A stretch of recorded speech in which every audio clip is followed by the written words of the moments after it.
Good evening, afternoon, morning, ladies and gentlemen.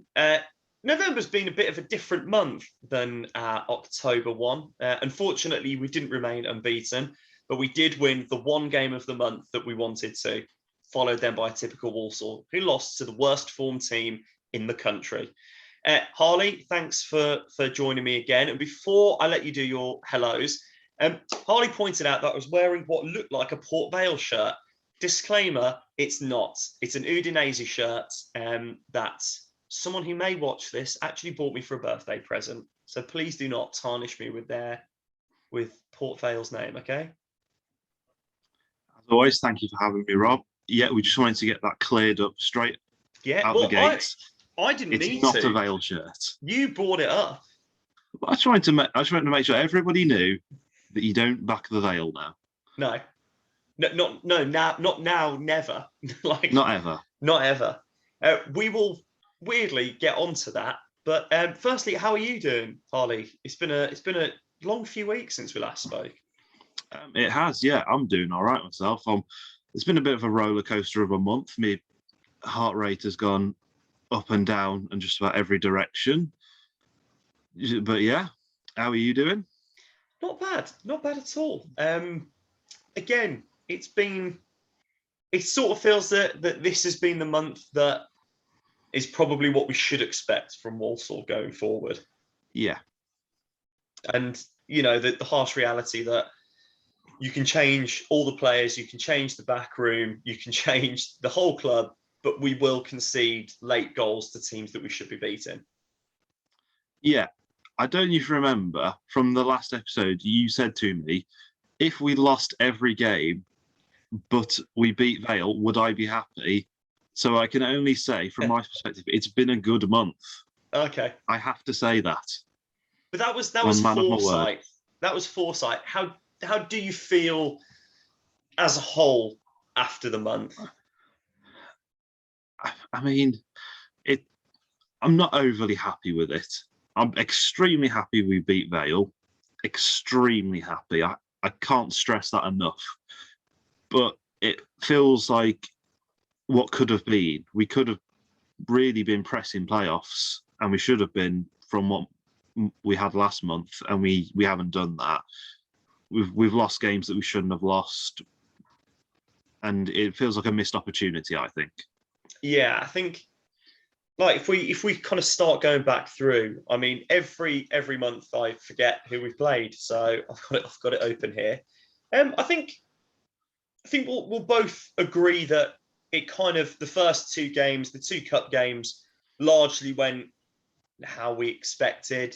A good win, I'd say, against Kings Lynn. They showed a lot of fight and spirit, and we saw some real upsets along the way. More notably, Forest Green losing to a non-league team, and then losing to Forest Green in the trophy. It was a heavily changed side. We were already through. I wasn't particularly disheartened by that. What did you make of the two cup matches? Similar to you, I think Kings Lynn was just it was a bit of a gritty performance, and it was just what we needed, nothing more, nothing less. And then Forest Green, the game really didn't matter. And we all kind of said that going into it. They, like you said, they needed the win. They absolutely had to come out and win that game to get through. We could have played the under-12s, really. We wanted to. It didn't matter. So I'm happy with those two. Maybe happy is not the word, but content, I suppose, is a better word to say. Yeah, I mean, if there's one cup of the cup games you wanted to win and one you wanted to lose, it was that way around. Exactly. I think we said on the last sort of review that we did that, do you know what, if our unbeaten run ends in a trophy match against Forest Green, so what? Yeah. If we look at the kind of the month in pairs, we then had the game against Harrogate, followed by the one against Rochdale. Harrogate was a poor performance. But was it, do you think, down to the fact that we were missing Labadie in the middle of the park? Harrogate was one of those games where we could have played forever and we would have never looked like we were going to win that game. Everything went against us. I was at that game and I can tell you that there was just no chance we were ever going to win. The first goal they had was from a free kick, I believe, and it was just not a free kick at all. The ref Yeah, made that a horrendous decision there. you know what, I forgot about that until you mentioned it. That I was so angry with that. Yeah, it was a ridiculous decision because the ref had a really good view of it. Osadibe, he's wrapped his foot around, he's won the ball. It's a good Yeah. tackle, and we've been And you know penalised what? because of it. For a player who sometimes gets criticised for not doing their defensive duties, he tracked back and made a bloody good tackle. He did, and it just everything kept going against us. The usual kind of the links. So you've got like Kiernan and Ward who seem to be on the same page most games. They completely worlds apart. They didn't know who was making which run. Everything looked disconnected. It was just one of those bad days at the office. I mean, it was that bad that I left early, which I haven't done for years, because we went 3-0 down, and I was just like, I just want to beat the traffic, to be honest. I've had enough. So you missed a goal. I missed Phillips's goal. I was in the car. Heartbreak. I was halfway down the M6 when that happened. Yeah, it wasn't great, was it? I think No.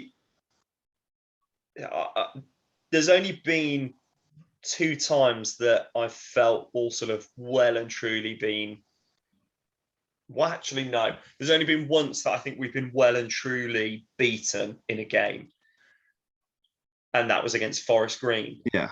The game against Harrogate, we well and truly gave it to them. Yeah, Forest Green, they were the much better side. Harrogate, they weren't really anything special that day. It was just bad luck. It was just a really bad day at the office. Yeah. And Labadie being suspended did really hurt because you could just tell there was no intensity in the midfield. No. There was a bit of a disconnect. And it started to kind of reverberate through the team. You could see the relationship starting to break down just because people couldn't quite get on the same page, and it just got worse and worse and worse. It was a game where Labadie being suspended, we've spoken before quite a bit about the fact that Labadie and Earing seems to be the best central 2 midfielders. The combination, it allows a bit of variety. That's where you needed, Kinsella fit. And It's a shame that he wasn't, and he's come back after that. But you kind of feel that if you'd have had Kinsella in instead, it just given a bit more bite in the midfield that just was lacking. I mean, I actually got criticised by a few fans on Twitter for saying that I thought Earing was poor, but it's because of how well he's been playing in every other game that it was noticeable that he was off it. No, I agree. I thought he was poor as well. And it wasn't for a lack of trying. It was just everything he was doing just wasn't coming off. And I think it's a harsh criticism when that happens, but that is what happened. He couldn't get his time on the ball. Every pass he was paying was going astray.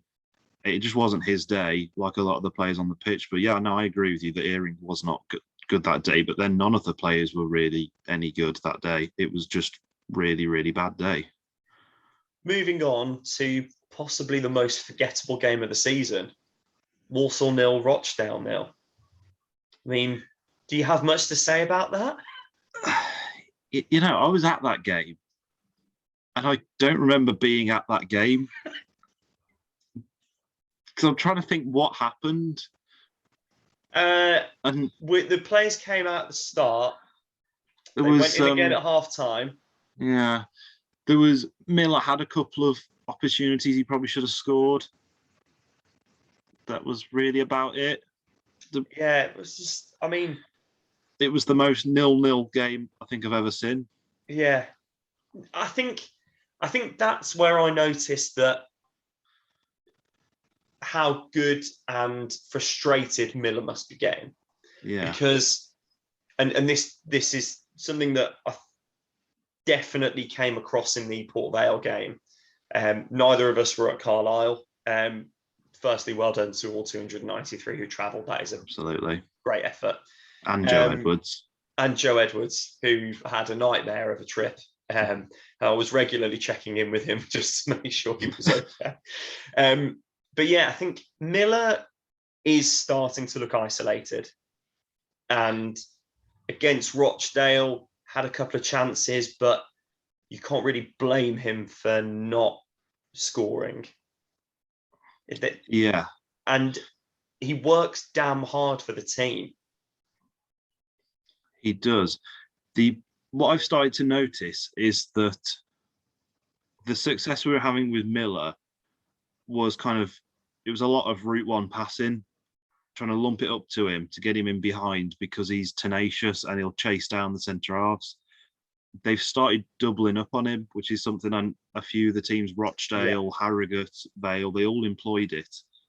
And it's kept him quiet because when he's in those positions, instead of having one centre half to deal with, which he can easily deal with, he's now got two. Yeah. And it's too much for him, which is why I think a lot of fans have started to say, why don't we put two up front in those games? Why don't we, if we're starting formation, if Miller's struggling on his own, why don't we rotate in another striker? And I think that's where Taylor needs to be a bit more dynamic with his tactics.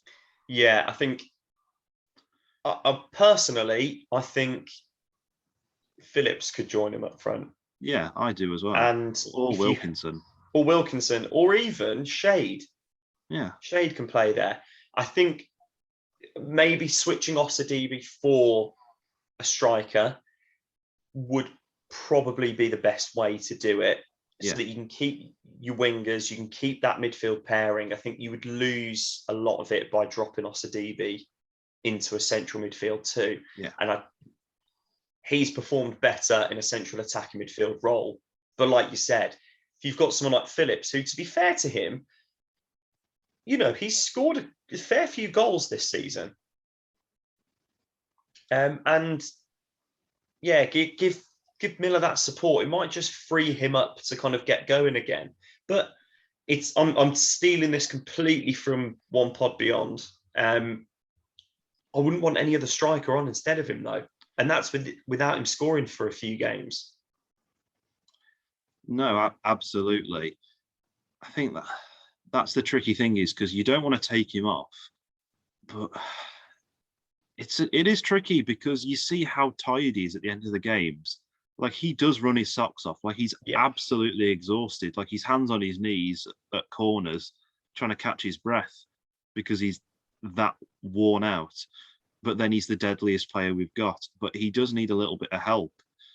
And I don't know quite why Taylor hasn't thought about altering the formation in game. It's definitely something the players can do. Obviously, they can. They're all experienced pros. I don't see what harm it would do just to try something different, because you could quite easily rotate in Phillips to striker and bring off Osadibi, chuck on another winger. Like you say. Before we touch on the incredible Tuesday night Port Vale performance, do you think that is what Taylor should be trialing in? We're recording this on Monday. It will be released on Tuesday as we play Cambridge tonight. Do you think that's what should be trialed? Maybe a 4-4-2 against Cambridge? Yeah, I think he needs to show that he can be dynamic with his tactics, because he's shown that his playbook is strong with his initial kind of team. His tactics are sound. He's shown that over the last month, but he needs to now show that in game he can adapt and read the game and make the necessary changes. Maybe steal something from Darryl Clark. There's not a lot I like about him as a manager, but he isn't opposed to changing things up. And in game, just swapping a few players around, changing the formation, and he did have success with it. It's not always a bad thing, just having a little bit of a shake up in game, just to try something new. And I think Taylor needs to show that he can do that. He can analyse the game and see where he can move around players. However good Darryl Clark is at shaking it up, he didn't last Tuesday. or it didn't work last Tuesday. It's a very smooth segue. Thank you. Thank you. As soon as you mentioned his name, I was like, come on, you can think of this. What frustrates me about Walsall, and this is not a reflection on Matt Taylor's Walsall, it seems to be since a child supporting Walsall, is that we have performances like we do against Port Vale, where every player to a man had at least a 7 out of 10 performance. They were bodies on the line. They gave their all for those 3 points, for the manager, for the fans, knowing exactly what they needed to do and how important it was to get a good result against Port Vale. But then follow it up with a Carlisle. And it's just so repetitive and so frustrating that we can't seem to hit those runs where we go, we had a fantastic result midweek. Carlisle have not won in 10. They picked up 3 points in 10, which I keep quoting this. They were the worst form team in the top 4 divisions, and we lose. That's just the Walsall way. Yeah, I'm sick of it. Me too. I mean, if we want to start with Port Vale, absolutely cracking game from us. Yeah. I mean, Yeah.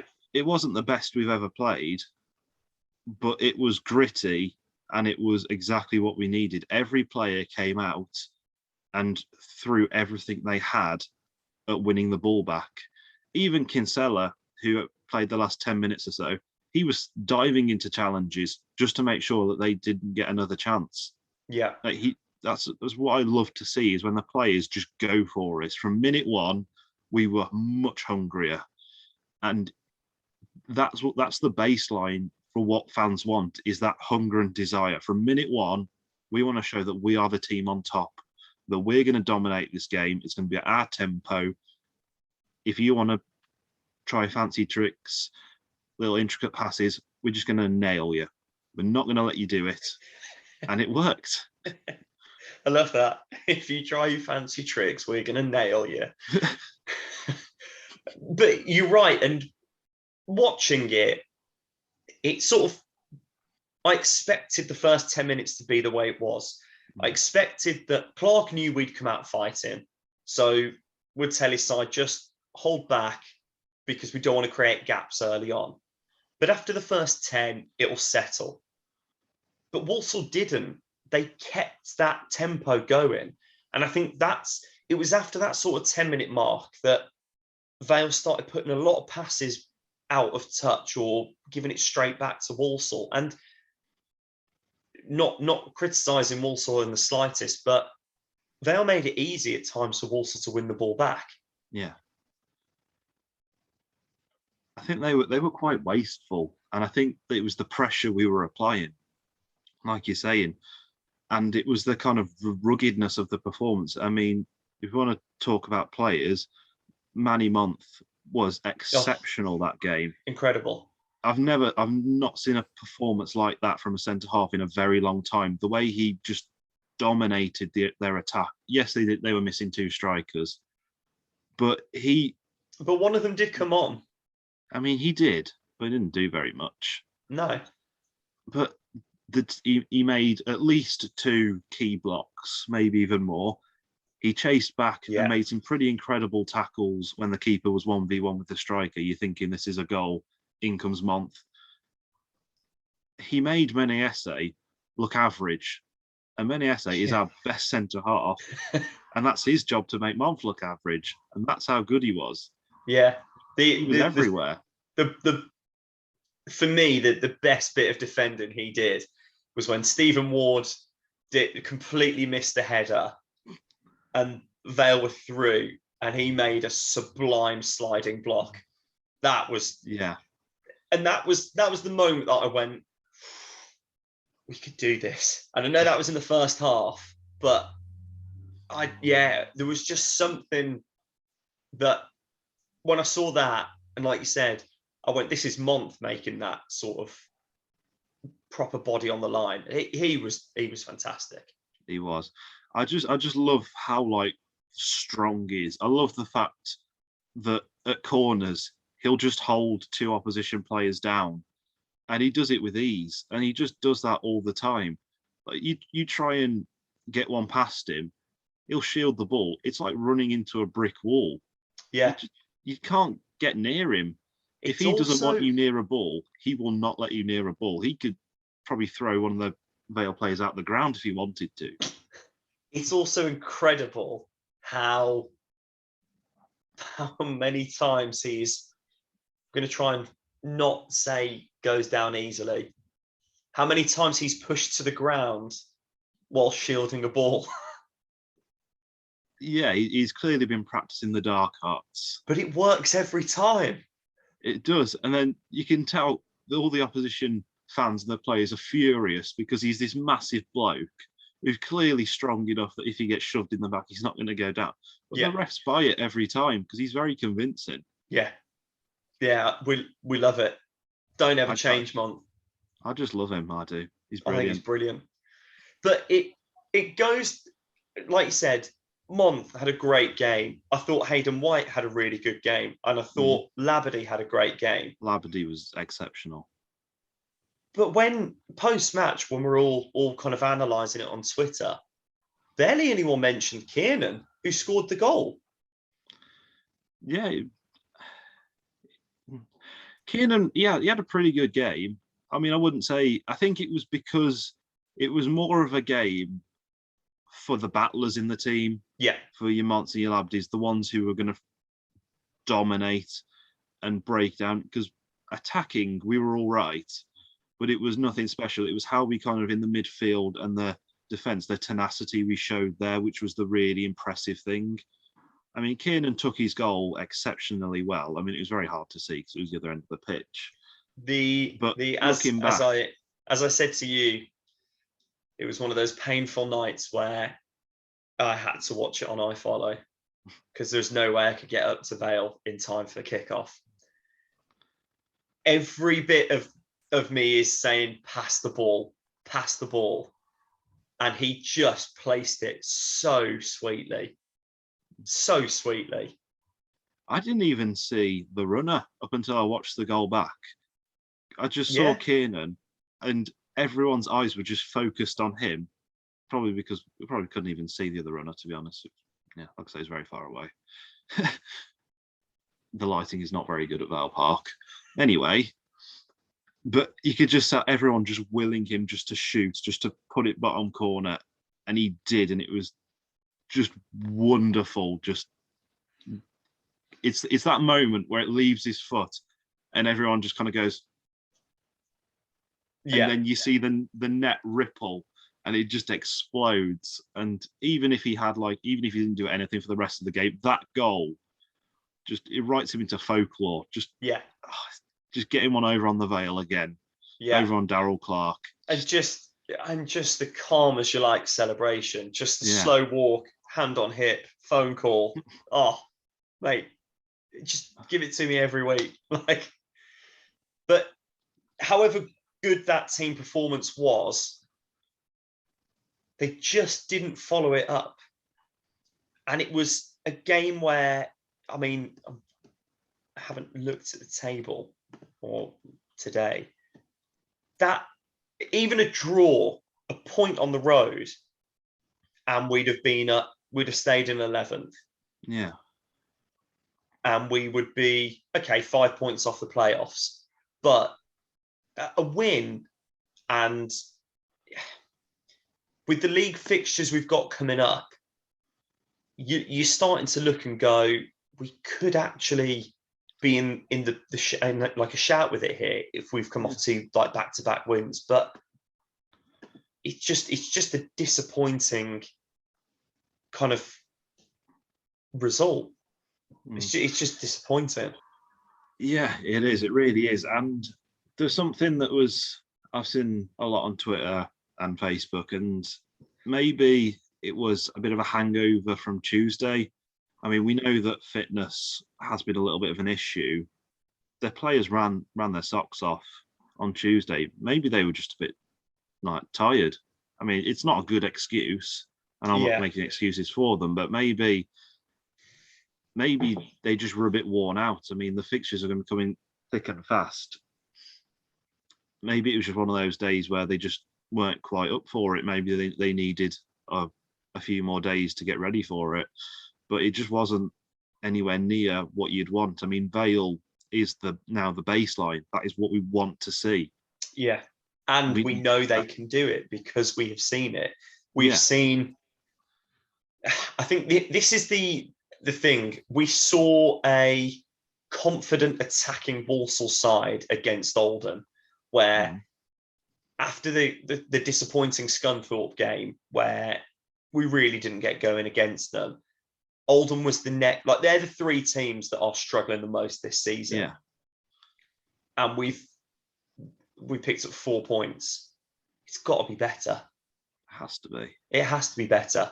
And, Oldham, I thought, finally, we've got a team that will go to the kind of the strugglers and will overpower them. But it just hasn't happened. No, and like you see from like Labadie, we now know that he can put in a brilliant display and really dominate the midfield and not get a card. But then he wasn't very good at all against Carlisle. Yeah. And he seems to be the player that makes the midfield tick. If he's playing well, everyone else plays well around him because he can kind of control the midfield. He can, like a lot of people say, he refs the game almost. Yeah. He's putting those challenges in. He's breaking up the play. He's kind of slowing it down. He's monitoring the tempo of the football. He needs, as the captain, he needs to be on it every single game because it's coming more and more obvious that he's crucial to our success. Him bossing the midfield week in, week out. Yeah. And kind of segueing into looking ahead, we've got 7 fixtures coming up in December. Oof. Yeah, there's gonna need to be rotation, which I will start against Cambridge. I doubt it's going to be the same 11 or near enough the same 11 because it only really seems to be the wingers that are kind of are rotating round at the moment. I would expect to see a good 5 or 6 changes against Cambridge, but then after that, we've got FA Cup. We all would expect to see a full strength side for that.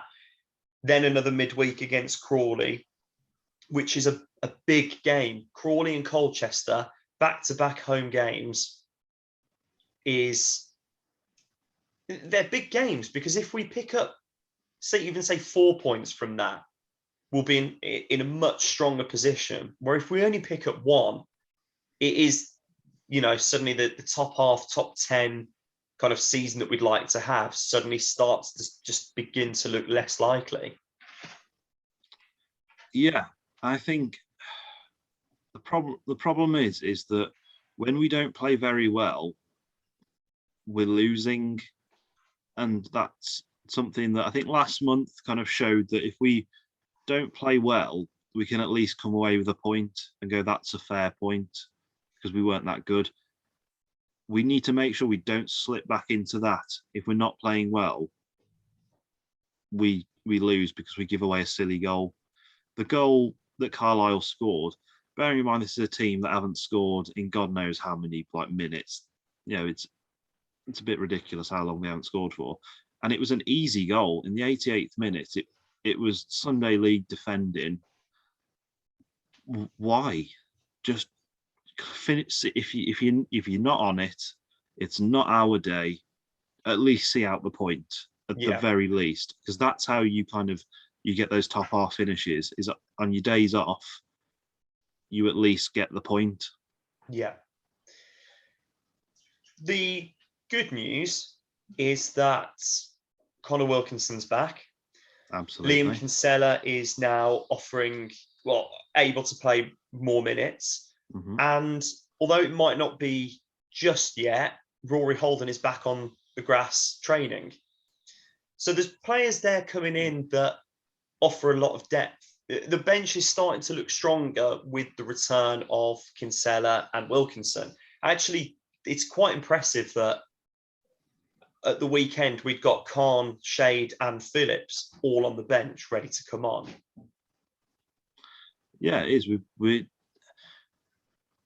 It's looking better. I'm worried about Holden because I just have this horrible feeling he's going to get injured again. Just it's in the pit of my stomach. But if we can keep him fit, there's a real chance that we can go on and do something because we know he's a special player. And I think having Kinsella back is a really big thing for us because I don't think Bates or Perry offers what he offers. Those two are a little bit more technical. They're a bit more kind of more like an earring-esque player, a bit more box to box. Kinsella just does the dirty work, a bit like Labadie, and I think it's important to have him back. Yeah. And I think Wilkinson, we just kind of need to figure out why he's not scoring because he seems to be doing all the right things, but he doesn't really seem to get that many opportunities to shoot. And we know he can shoot. He's got an absolute wand of a left foot. We need to make sure we're getting him into more opportunities where he can shoot because he really does have a great finish on him. Yeah, and you know we're talking about trying to change the system to give some support up top, but 20 minutes to go. If you're bringing on Holden for Osadibe in an attacking midfield role, that's got to help. It's got to help. He's technically a very good player. That all right, we're not expecting him to get stuck in straight away. We know that it's going to take him time, but he can drop a little bit and just dictate play, which sometimes we just need someone who can do that. Yeah, I think Osadibe, sometimes he kind of drops out of games and he phases in and out. And I don't know if you'll ever get that out of his game because it's just kind of who he is as a player. When he's good, he's really good. But sometimes he just kind of gently switches off because he's still running around trying to put challenges in, but he's not quite with it. And I think Holden, he is with it. He's always got his head on a swivel. Yeah. He's always reading the play. And I think he's the difference maker. Osadibe's a good option, but we all know that Holden's the man. He's the one you turn to. There's different levels there. A fully fit Osadibe, a fully fit Holden. Every single day of the week, you're going to take Holden, and ask any Walsall fan, they would say Holden. Yeah. So looking ahead to the month that we've got coming up, it starts very similar to the start of November with back-to-back cup matches, followed by Crawley, Colchester, Swindon, Northampton, and Bradford. What is a okay month? What is a good month? I'm struggling to remember all the teams you listed there. Right, so we've got so the cup games against Cambridge and Swindon, followed by we've got Cambridge and Colchester, Swindon, Northampton, and then Bradford. Right, so Cambridge in the cup. I'm not expecting a win there. It'd be nice, but we'll see what happens. I think Cambridge are in League One, aren't they? So they're going to be a bit better than us. Yeah, and they're doing pretty well in League One, considering it's been a while. Then it's who's it after? So it's then the FA Cup against Swindon. Right. So we've got to beat Swindon. Have to beat Swindon. I really, really want us to beat Swindon. Then Crawley, Colchester. Where are Crawley and Colchester in the league? So same as us, we've aren't they? got Crawley on 19th and Colchester on 18th. I mean, they're two games we should be winning. I mean, I think you were saying earlier, take 4 points, and I agree with that. We have to go unbeaten against those two. We have to show it's the thing we keep banging on about, and I thought we'd fix this last month. What, me and you would fix this? Yeah, me and you personally had gone down to the Bescot and we'd fixed this, but We haven't.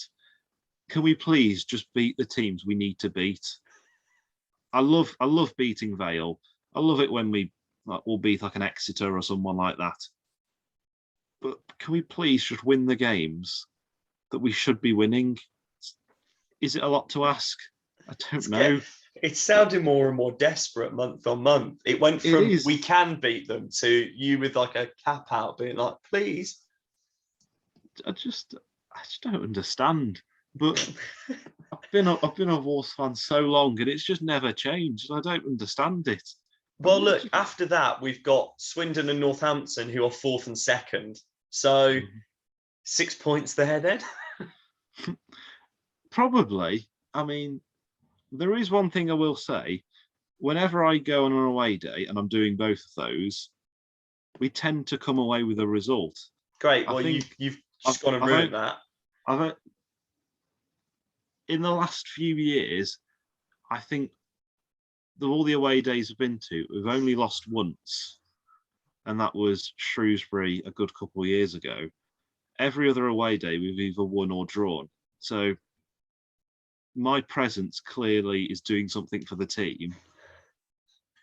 I mean, at home, I go to the home games and we lose. So just away from home. Yeah, so I just can't go to home games, apparently. I just have to go to other games exclusively. But we should win. Yeah. I'm bringing the luck. And then to cap off 2021, we've got Bradford, who I thought were much higher than they were. But they are in 12th. They're 2 places ahead of us and have the same number of points. It's just goal difference. Yeah.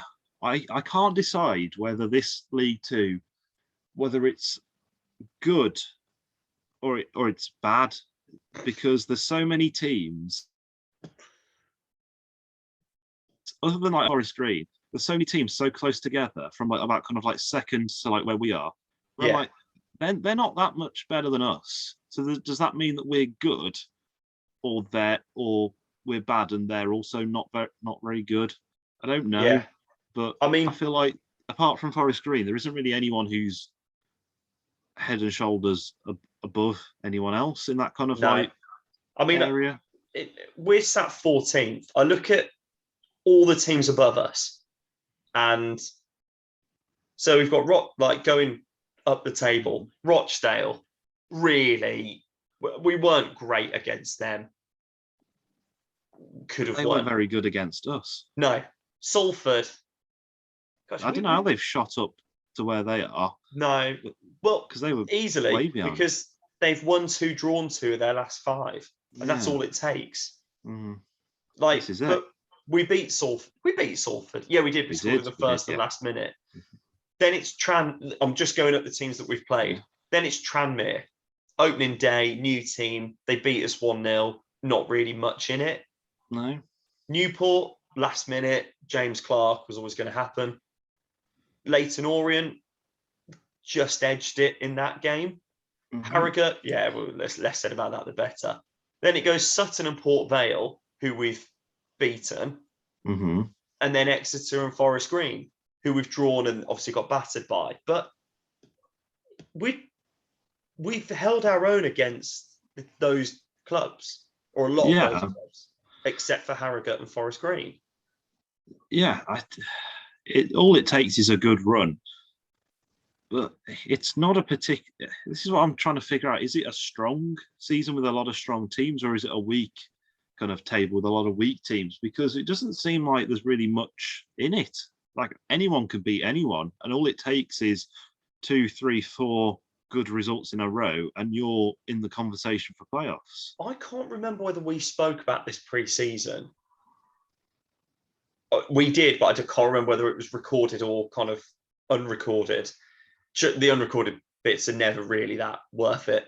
But God, no. That we said that because of the trickle-down effects from COVID, a lot of Championship and League One players have made their way into League Two. Mm. And I think it is showing that the league is tight. And it's not just Like, we've moved out of the early phase of the season now. Like, we're well and truly underway. And, you know, we're 10 points above us and we're second, 10 points below and we're bottom. It's not a lot in it, is there? No, not at all. It's there for the taking, is what I kind of come away from that is. It is there for the taking because we know the team can do it. Yeah. We know we've got the players to be able. We made Port Vale, albeit they had a pretty poor game, but we ran them off the park and we made a high flying Port Vale look pretty poor. Yeah. And if we can do that, if we do that every week, we could go and there's no reason why we couldn't go off and get automatics. I mean, we won't, obviously, because it's Walsall. We don't do automatics. We know this. We love the playoffs. But there's no reason why we can't go and get playoffs because it is within reach and we just need to stay close. And I think that it all kind of swings back around to that one word that we always talk about, consistency. Yeah. If we could just have some consistency. If anybody from Walsall FC is watching this video, please can you just get the whole staff together, do a big PowerPoint on the meaning of consistency, and let's get some. And then we can go up to League One, because I've had enough of League Two. That's just my rant. I mean, I'd actually argue that and say that we are consistent, and that's the problem. We've won 6, we've won 6, drawn 6, lost 7. Goal difference, there's only 2 goals in it. It's pretty consistent, but nothing will beat Hartlepool, who've lost 5 on the spin. We don't want that consistency. No, that's the wrong consistency. Well, consistently good. We can clarify that. Yeah, we'll go consistently good. I want to end on, rather than picking out individual players, which I think we're probably going to come to when we do our questions probably next week. It's a player that we've spoken about and that I did a piece on, I think, last week. As we go into December, obviously questions are going to be raised about the January transfer window. Do you see a future for Alfie Bates at Walsall? I would love to say yes, because I know Alfie's a really good lad and he's had some difficult times over the last kind of year or so. And I really want him to, but I honestly don't know. I don't know if they believe in him as much as maybe the last management team did. I think he's kind of not really broken past what he did last season. And I think that's a problem. So I'd be tempted to say just kind of send him out on loan, to be honest, and try and reinvigorate his career down in the National League.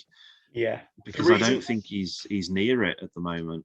The reason I bring it up now is that given the couple of cup games, the Labadie suspension, and now a busy period until the end of the year, it feels like if he's going to play matches, league matches, now's the time. And he just hasn't. He's played in the trophy and he's only lasted 90 minutes once. It's not like he's been terrible, but he just hasn't been anything more than average. And I think that's the problem he's having. He's not had a game where he's been the best player on the pitch. And I think in those cup games, he needs to show that if he wants a league start, he needs to show that he can do that. I mean, but could you ever drop Labadie or Earring for him? I don't think there's a world in where you can, and I think that's his problem. I think he's only ever gonna. I mean, Kinsella himself, who we all love and know is an excellent footballer, even I wouldn't put Kinsella above those two, and he's far beyond what Bates is at the moment. Yeah, and I think that's his problem. So I know he's played a little. He did all right with the reserves or the under-21s or whatever they call it now. He got a goal and he played quite well, but he shouldn't be even playing in those games, Yeah. to be quite honest, at his Yeah. age and at his stage in his career. So I think it's a case of, like me and you have kind of said, it's now or never. Yeah. Well, it's definitely going to be an interesting month, purely because we're fighting on all fronts, which is nice. It could be a very good way to end the year, or a not so good end to the year. I think I'm going to go middle of the road. I think probably if we lose to Cambridge, it'll be, oh well. If we follow it up with a good win against Swindon, which I do think we can do, Taylor's going to want to take it seriously. And with those 5 games, I think 9 points would be a good return. But if we get that consistency and that performance that we got against Vale, I don't see why we can't go for more.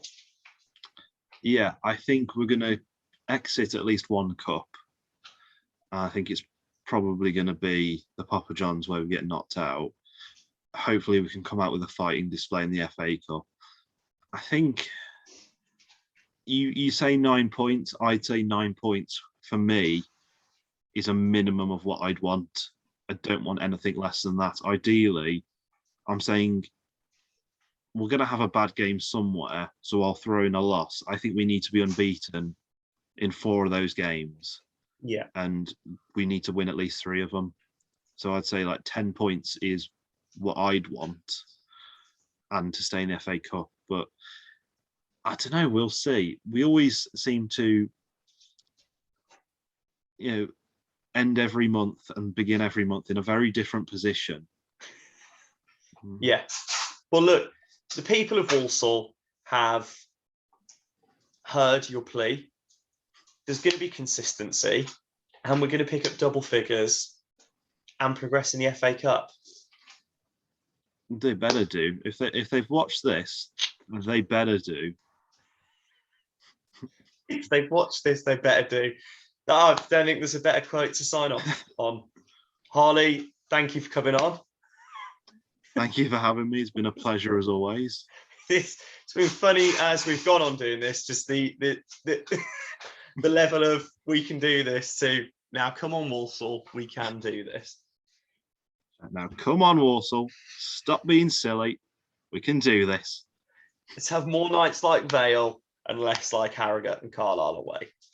It's just like your nan telling you off for like running around too much. Just settle down. Come on. If you've made it this far, thank you for watching, and we will see you for the Q&A in a week's time. See you later, guys.